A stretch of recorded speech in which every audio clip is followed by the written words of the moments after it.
มือสูงข้าเป็นใจเมาค่ะวันมวยข้าดีมาสวนบานตัด programming language ค่ะนะบัวกุญยำลิบเห็นจาว่าภาษาชีลองเนี่ยดินะอันเขาสังเจอขึ้นมาลิบเห็นตัดเนี่ยเนาะที่หันมันง่ายไว้ค่ะนะสังเจอมันย่ำลิบเห็นสั่งเนี่ยก็มันเป็นสั่งเนาะข้าก็ตีขัดใจเหสับเลี้ยงปันกว่าเนาะลูกเงาจะถึงปลายจังนั้นค่ะนะโอเควันดังสุดสังเจอเขามาลิบเห็นด้วยตัดนะตัดในเนี่ยเนาะมันเป็นสังนานะตัดในเนี่ยมันเป็นภาษาอันนึง อันจุ่มกุ๊กเกอร์เขาเฮ็ดออกมาเมื่อปี2021อะนะเป็นจุ่มกุ๊กเกอร์เขาเฮ็ดเนี่ยก็ปองว่าแน่เนาะมันก็มีสปุดไว้ดีๆอ่ะนะเจอก็เจอแคมตี้เนี่ยก็นะดัดเนี่ยมันก็เป็น OOP เหมือนอย่างใคร Java เขา C# เขาเนาะก็เปิ้นนั่นแหละในสังเจอเขาย่ำลิบเห็นภาษา OOP มาสิอันแฮขึ้นติมาลิบเห็นตัดเนี่ยจริงเนาะดีลิบเห็นงานตินะตัดเนี่ยเนาะมันออกมาจะเมื่อปี2021ชิตาก็มันเตรียมใครเจ้าตื้อนำมาก็เปิด Flutter นะ Flutter ในเป็นสาง Flutter ในเป็น Cross Platform Development Framework อันหนึ่งนะ Cross Platform เนี่ยบอกว่าสั่งเจอเขามาเจ้าตื้อ Flutter ให้เตรียมซอฟต์แวร์นั้นนะเขาติดทุกออกไปในตัวดา Android ตัวดา iPhone นะนั่นก็ตัวดา Windows Linux Mac วัดแอปพลิเคชันที่ในตั้งหมดครับก็เปิ้นไหนเลยเนาะ Flutter นั่นเนี่ยก็เปิ้นมันก็เซฟปันเขายำเขานำหน้าเนี่ยเลยเนาะกับปานตัวเร็วเนี่ยน้องสอนเจอเขาติดโครงสร้างซอฟต์แวร์อันแห่ขึ้นขึ้นไข่ทุกออกปันตัวดา Windows Mac นะ Linux เว็บแอปพลิเคชัน Android iOS เนี่ยจึงเนาะก็นำก็ติมาลิเพียนที่ Flutter เนาะมันก็แต่ว่ามี Flutter อันเดียวกันนั่นก็คือกับ Flutter ก็มันก็เป็น framework นะมันก็เป็นภาษาอันนึงอันทำให้เป็น popular ไว้อันมีคนลิเพียนไว้นำเนาะโอเคข้าก็ตึกลิเพียน Flutter ไว้เนี่ยข้าก็ติมันเนี่ยเป็นคำฟ้องข้านะหลายแต่มันติเป็นโปรเจกต์ค่ะนะหลังจากเขามาตุยเนี่ยจือเนาะที่ไหนมันติเป็นตัดนะที่เป็นตัดข้าวเนาะเพราะว่าเจอย่ำหูจักเจอย่ำในเพียง Java เนี่ยก็ตีคุณว่าอะไรเป็น class อะไรเป็น item อะไรจะเป็น string อะไรจะเป็น boolean อะไรจะเป็น constructor เจค่ะนะJava หา C# ได้ดังตัดเนี่ยก็มันก็ตีง่ายกันกว่านั่นก็เนาะหลังจากเขามาด้วยเนี่ยจะเป็น main มันเนาะนะที่ Java ก็มี public static void main นะที่ C# ก็มีนะแล้วก็ที่ตัดก็มีมันเป็น void main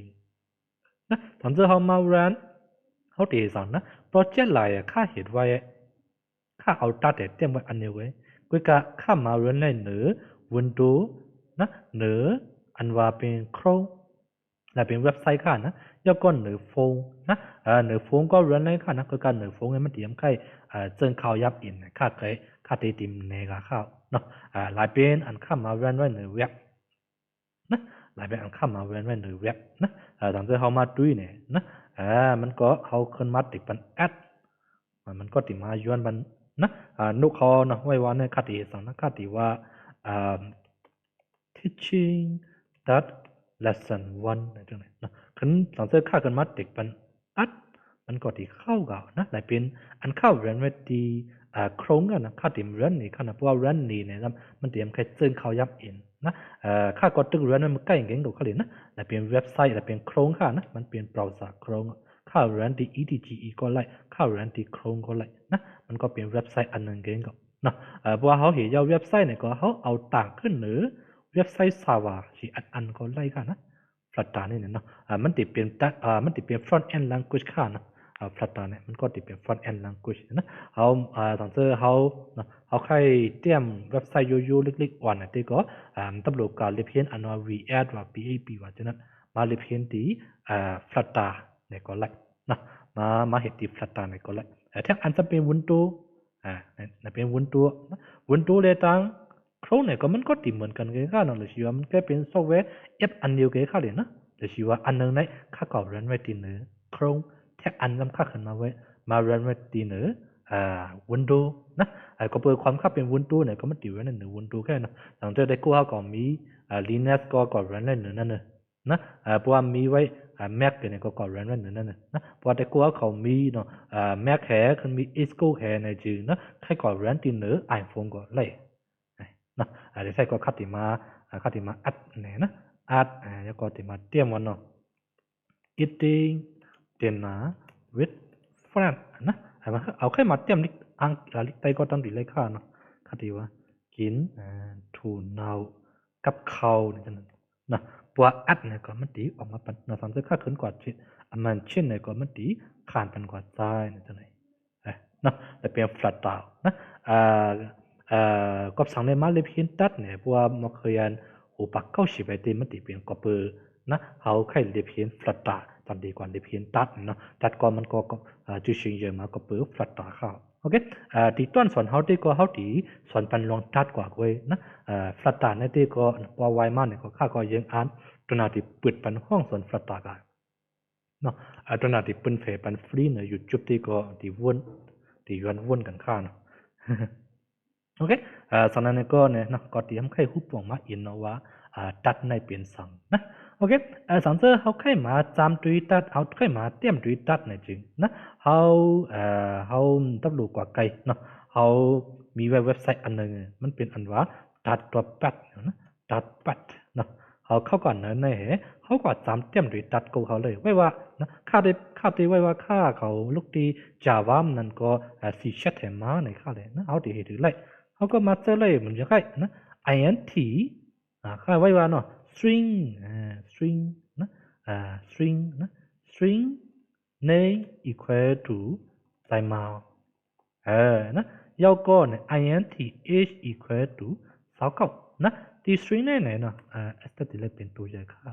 โอเคนะมันก็เหมือน Java นะที่ string เนี่ย s ก็มันเป็นตัวใหญ่เนาะไว้ว่าค่าใคร print ออกเขาได้เหตุนั้นนะที่ Java ได้เขาได้กดเตรียม system.out.println นั่นก็ io.println นะที่ตัดในที่เขามาเตรียม print function อะไรไว้เนาะข้าที่มาว่า print name อะไรก็เลยเนาะถ้าอันนั้นจะ print age อะไรก็เลยไอ้ที่แกนะหลังจากเขาแค่ run โคตรหลายเนี่ยก็มาติดเป็น run มันก็ตี run เป็นเขาก็มันก็ตี run เป็นเขาก็โอเคนะกำกันนะติดเที่ยงหลาย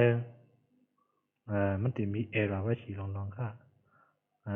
ก็มันมี error สั่งก็โอเคที่แท้มันก็มันในปัญหานะมันเตรียมแค่ถึงอินนะมันตีเป็นก็เปิดเลี้ยงข้างโบลีข้างก่อนนะเพราะค่าของมา run เนี่ยมันก็ตีกลมปลายแหก็ตี run กันนะก็เปิดเลี้ยงข้างโบลีเนี่ยก็มันเตรียมแค่ตกเล่นอินกันนะไว้ว่าค่าตีมาอะไรนะ time out from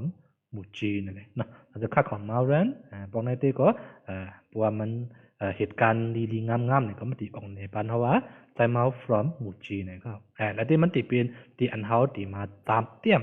ตัดโคตรเขาเลยนะสังเกตเขาว่าเขาแค่มาตามตัวแกนะเขาแค่มาเลยพินตี้เนี่ยที่ก็มาตามตีตัดพัดดรอปเด็บเนี่ยก็ตัวที่ไล่กับเนาะโอเคที่อันค่าใครมาใครเนี่ยที่ก็มันตีเป็นลอง documentation นะสังเกตได้กู้เขาว่าเนาะใครรู้ลิขแหขึ้นเรียบเห็นเอากุ้ยเนี่ยที่ก็มาตีนะมาตี dot dot tab นะ slash dot เนี่ยก็เลยเนาะdot นะ tab dot นะค่ะเพราะว่าที่ไทยนะสังเกตค่าเขาเกินเข้ามาเนี่ยก็มันตีมีไว้documentation จึงไหนเนาะเขาว่าเขาแค่เรียบเห็นลองสั่งเนี่ยก็กันมาหาเอานะไม่เพียงลองlanguage อะ introduction อะ